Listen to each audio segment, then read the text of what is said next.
The one question that exposes any narcissist instantly. Picture this.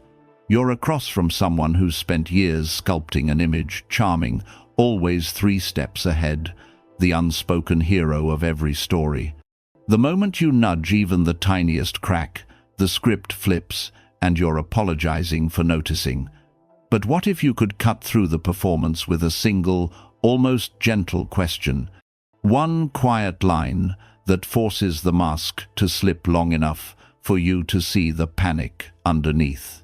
Stay with me, because in the next few minutes I'll show you that exact sentence, why it lands the way it does, and the micro moments to watch for the second you say it out loud. Let's start with why normal confrontation never works. Most of us try the civil route. We list examples, appeal to fairness, assume a shared interest in the truth. Every time we walk away feeling dazed, wondering if we're the problem. That's because traditional arguments feed the narcissist's favorite defense mechanisms: gaslighting, blame shifting, those marathon word salads that leave you dizzy. They don't want resolution, they want control. Until you stop playing by the rules they wrote, you'll stay trapped in the maze. Therapists have a trick they almost never spell out in public. It's not therapy jargon, it's one question you can drop over coffee, at a family dinner, or in a boardroom.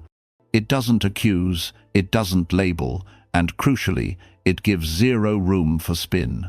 In a moment, I'll give it to you verbatim, but first understand the psychology. The instant you ask it, you trigger a silent alarm in their head. They hear, abandon the illusion or double down. 99 times out of 100, they double down, and that's when you see everything. Here it is, exactly as you'll say it. Can you tell me about a time when you were truly wrong about something that made you reflect deeply and change your approach? That's all. Calm, almost curious. You're not fishing for the story, you're watching the reaction. Psychologically healthy people pause, think, maybe laugh at themselves, and then hand you a story about the time they botched a project, hurt a friend, or misread a situation, and what they learned. Narcissists can't do that. Their identity is built on the belief that they are superior, always right, the moral compass. To admit a real mistake would fracture the mirror they have glued together for years. Instead of introspection, you get a performance. The performance is the confession. Let's walk through the 5 classic responses. Keep a mental checklist.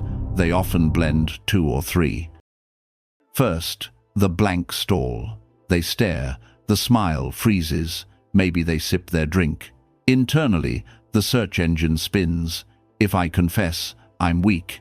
If I deny, I'm caught. 20 seconds feels like 20 minutes. That silence is data. Second, the masterclass dodge. Well, I've made tiny missteps, but honestly, every setback taught me how right my instincts are. Notice how the mistake morphs into a victory lap. No specifics, no humility, just more grandiosity. Third, the blame boomerang. Suddenly it's your fault. Why are you always trying to psychoanalyze me? You're the one who never admits when you're wrong. Classic deflection, designed to put you on trial and scramble the spotlight. Fourth, rage. If you keep gentle eye contact, some escalate to pure anger. I can't believe you're bringing this up right now. You have no idea what I've been through. Volume rises, words sharpen. Rage is the smokescreen protecting the illusion. Fifth, the victim marathon. Tears might come, or a long tale of how everyone has misunderstood them. Now, they're not wrong, they're martyrs. Sympathy is their currency, and they're trying to buy your silence. Just so you know you're not imagining things, here's what a grounded person sounds like when they meet the same question. Oh man, Last year I micromanaged my team so badly we almost lost the client. I had to step back, admit I was the bottleneck, and learn how to delegate. It was humbling. Hear the difference? Specific mistake, specific lesson, no applause seeking. Ask the question once. Stay neutral. Do not follow up with, "That's not really an example," or, "Can you be more honest?" Extra rope becomes a lasso around your neck. If the response is a tantrum, end the conversation. You've got your answer. In workplace or co-parenting situations, document what you saw, dates, tone, words, because patterns matter more than one-off fireworks. Sarah, a viewer from Denver, tried this with her older sister, the golden child, who could do no wrong.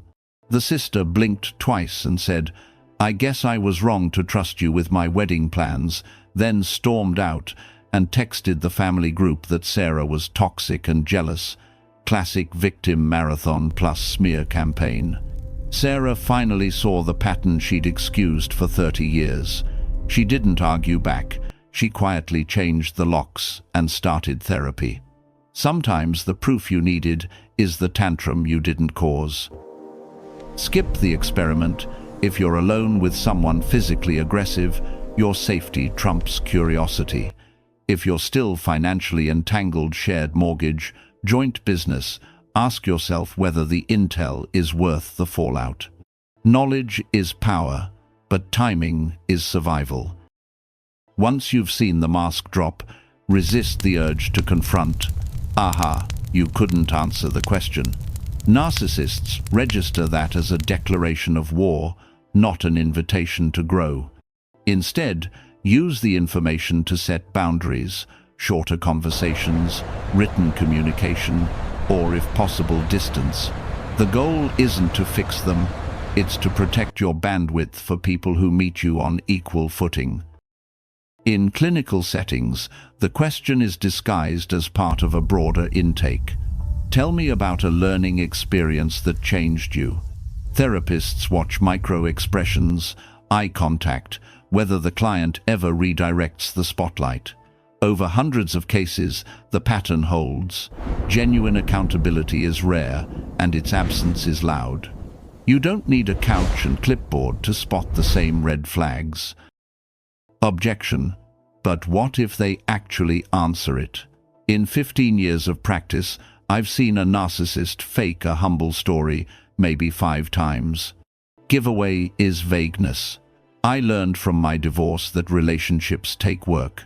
No detail, no emotion, just a recycled Hallmark card. Press gently. What specifically did you learn about your part in the breakup? And the mask reappears fast.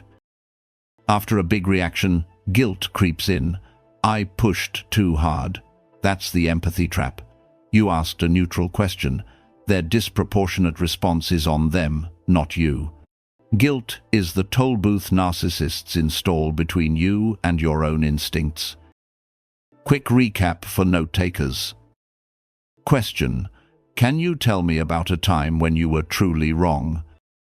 Watch for silence, vague bragging, blame, rage, victim, story. Healthy response: specific mistake, lesson learned, no applause needed. Use once, stay calm, document patterns, choose boundaries over battles. If this saved you a single sleepless night, share it with someone still stuck in the maze. Drop your experience in the comments. Your story might be the mirror someone else needs. If you're not subscribed yet, hit the button. Every week we translate therapy room secrets into street-ready tools, and I'd love to have you in the room. You're not crazy, you're not alone, and now you've got the one question that proves it.